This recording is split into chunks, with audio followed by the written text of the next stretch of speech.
मित्रों, दोस्तों और प्यारे भाइयों, ईश्वर ने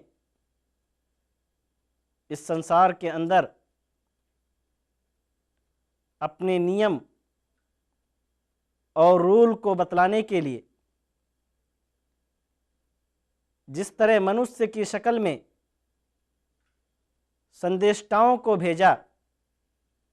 नबियों और रसूलों को भेजा, ताकि वो लोगों को ईश्वर के नियम के बारे में बतलाएं, उसी तरह से ईश्वर ने अपने उसी रूल को, उसी नियम को कुरान की शक्ल में इस संसार के अंदर किताब बना करके नाजिल किया। और यह कुरान ईश्वर का ऐसा धार्मिक किताब है जिसको ईश्वर ने उसकी हिफाजत की जिम्मेदारी भी ली। ईश्वर कहता है कि इन्ना नहनु नज़्ज़लना ज़िक्र व इन्ना लहु लहाफ़िज़ून, कि हमने ही इस जिक्र को यानी कुरान को उतारा है और हम ही उसकी हिफाजत करने वाले हैं। यह कुरान जो 1430 साल से जायद अरसा बीत जाने के बाद भी उसी शक्ल में मौजूद है जिस शक्ल में अल्लाह ने इस कुरान को मोहम्मद सल्लल्लाहु अलैहि वसल्लम पर उतारा था। यह कुरान अरबी जुबान के अंदर है, क्योंकि मोहम्मद सल्लल्लाहु अलैहि वसल्लम अरब के अंदर संदेष्टा बना करके भेजे गए। मोहम्मद सल्लल्लाहु अलैहि वसल्लम के सामने जो लोग थे वो अरबी जुबान जानते थे, गरचे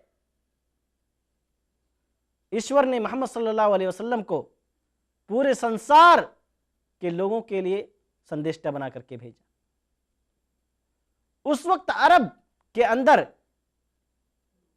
अरबी जुबान में महारत रखने वाले लोग थे, अरबी जुबान में लिटरेचर लिखने वाले थे, अरबी जुबान के अंदर स्पीच देने वाले थे। लेकिन उनमें से कोई भी इस कुरान की तरह एक आयत भी नहीं ला सका। कुल लइन इज्तमअतिल इंसु वल जिन्नु अला अन यातू बिमिस्लि हादिल कुरान ला यातूना बिमिस्लिही वलौ कान बअदुहुम लिबादिन दहीरा, कि ऐ मोहम्मद आप लोगों को बतलाइए,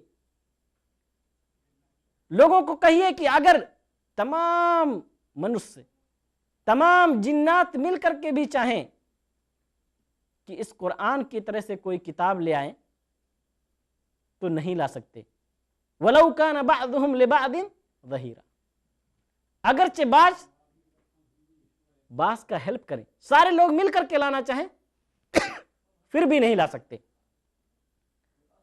पूरे कुरान की बात छोड़िए, उसकी एक आयत जो कभी कभी आधे सतर से भी कम होती है, आधी लाइन से भी कम होती है, उस तरह भी नहीं ला सके। ईश्वर कुरान के अंदर कहता है कि व इन कुंतुम फी रैबिम मिम्मा नज़्ज़लना अला अब्दिना फ़अतू बिसूरतिम मिन मिस्लिही वदऊ शुहदाकुम, अगर तुम्हें शक है इस कुरान में, अगर तुम इस कुरान के बारे में मुतमईन नहीं हो कि ये ईश्वर की किताब है, फ़अतू बिसूरतिम मिन मिस्लिही, उसकी तरह से एक सूरह ही ले आओ, और अपने शुहदा को भी, अपने हेल्प करने वालों को भी पुकारो, वो मिलकर के आए और इस कुरान की एक सूरह पेश कर सके। लेकिन पूरे अरब के बड़े बड़े लिटरेचर लिखने वाले, अरब के बड़े बड़े अदीब,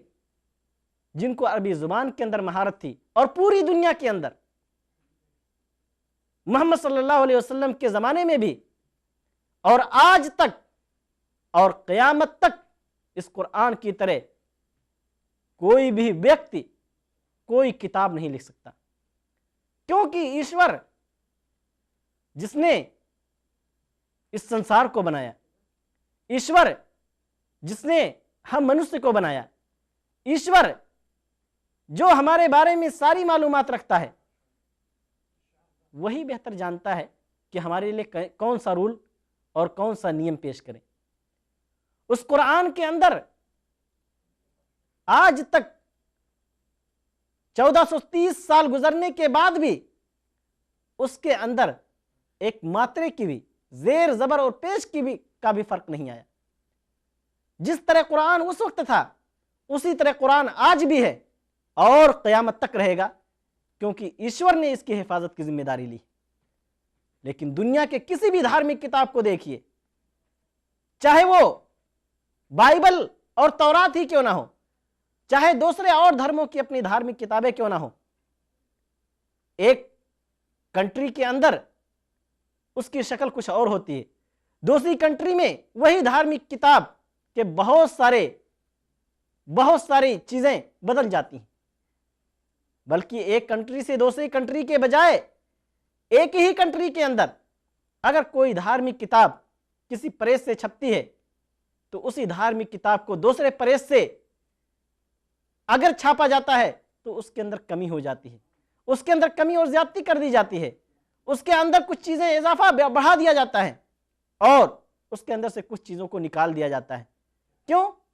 क्योंकि ये ईश्वर ने इस किताब को नहीं बनाया है। ईश्वर ने उन धार्मिक किताबों की हिफाजत की जिम्मेदारी नहीं ली है। ईश्वर ने तो तौरात और इंजील की भी हिफाजत की जिम्मेदारी नहीं ली, जिसकी बिना पर आज जो क्रिश्चियनों के पास बाइबल है या यहूदियों के पास जो तौरात है वो भी उस शक्ल में नहीं है, उस तरह से नहीं है जो ईश्वर ने मूसा और ईसा अलैहिस्सलाम पर उतारी थी। ईश्वर और अल्लाह के हिफाजत की जिम्मेदारी न लेने की वजह से उनके अंदर तहरीफ है, उनके अंदर चेंजिंग है, उनके अंदर बदलाव है। लेकिन कुरान हर वक्त हर दौर में हर एक के लिए चैलेंज है कि कोई भी व्यक्ति इस कुरान की तरह से एक आयत भी ला करके पेश करे। इस कुरान के अंदर क्या है, ये कुरान किस चीज की तरफ लोगों को बुलाता है, इस कुरान के रूल और नियम क्या हैं, इसको हर व्यक्ति को पढ़ने की जरूरत है। क्योंकि ईश्वर ने इस कुरान को सिर्फ और सिर्फ मुसलमानों के लिए नहीं बनाया है, क्योंकि ईश्वर ने इस कुरान को सिर्फ मोहम्मद सल्लल्लाहु अलैहि वसल्लम पर उतार करके अरब के लोगों के लिए नहीं बनाया है, बल्कि ईश्वर कहता है कि इन हादल कुरान यहदी लिल्लती हिय अक़वम व युबश्शिरुल मुमिनीन अल्लज़ीना यअमलून अस्सालिहात, कि यह कुरान हिदायत देता है उन लोगों के लिए जो मोमिन हैं, जो सही हैं, और बशारत भी देता है। इस कुरान के जरिए से ईश्वर हर व्यक्ति को बतलाना चाहता है कि उसका सत्य पूजने के लायक कौन है, उस ईश्वर के नियम और रूल कौन है जो हम सबका पालनहार है। वो ईश्वर किन चीजों पर अमल करने के लिए हमें बतलाता है, ईश्वर क्या चाहता है। क्यों? अगर हम इस संसार के अंदर, इस अपने जीवन के अंदर हमने अपने ईश्वर को अगर नहीं खोजा, अगर हमने सच्चे ईश्वर की तलाश नहीं किया, तो एक वक्त ऐसा आएगा कि ईश्वर हमें इस दुनिया से खत्म कर देगा और हर मनुष्य जो भी इस दुनिया के अंदर आया है उसको इस संसार को छोड़ करके जाना है, उसके अपने कर्म का, अपने कामों का हिसाब किताब देना है। क्यों? ईश्वर कहता है कि जिंदा करना, मारना ये सिर्फ और सिर्फ मेरा काम है। इन्ना नहनु नुहयी व नुमीत व इलैनल मसीर, कि हम ही जिंदगी देने वाले हैं, हम ही जीवन देने वाले हैं, व नुमीत, और हम ही मारने वाले भी हैं, व इलैनल मसीर, और हमारी ही तरफ तुम सबके सब लौट करके आओगे। ये ईश्वर है। किस लिए? ताकि जब हम महाप्रलय के दिन ईश्वर के सामने खड़े हों तो ईश्वर हमारे कर्मों का हिसाब किताब ले, ईश्वर उन चीजों का हमें फल दे जो हमने इस जीवन के अंदर अच्छे कार्य किए हैं, और ईश्वर उनके पापों का बदला दे जो इस संसार में रहते हुए अपने जीवन को ईश्वर के नियम पर न चलाते हुए अपनी मर्जी से चलाते हैं। और वहां ईश्वर स्वर्ग रखे हुए है उन व्यक्ति के लिए, उन इंसानों के लिए जो ईश्वर के बतलाए हुए तरीके पर चलते हैं, और नरक उन लोगों के लिए है जो ईश्वर के रूल से, ईश्वर के नियम से रूगर्दानी करते हैं, मुंह फेरते हैं।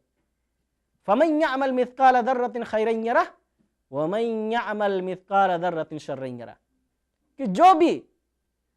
थोड़ी अच्छाई करता है, नेकी करता है, कोई भी काम जिसको हम सोचते भी नहीं है, ईश्वर उस पर भी हमें अच्छा बदला देगा। और जो बुराइयां हम करते रहते हैं, हमें एहसास नहीं होता है, उसका बदला भी हमें ईश्वर नरक की सूरत में, जहन्नम की सूरत में हमें देगा। चुनांचे मेरे भाइयों, हम में से हर एक को सोचने की जरूरत है,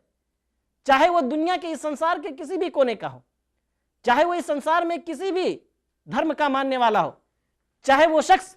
इस संसार के अंदर किसी भी रूल और नियम का पालन करने वाला हो, उसको ये सोचने की जरूरत है, उसको ये जानने की जरूरत है कि ईश्वर ने हमें क्यों जीवन दिया है, ईश्वर हमें किस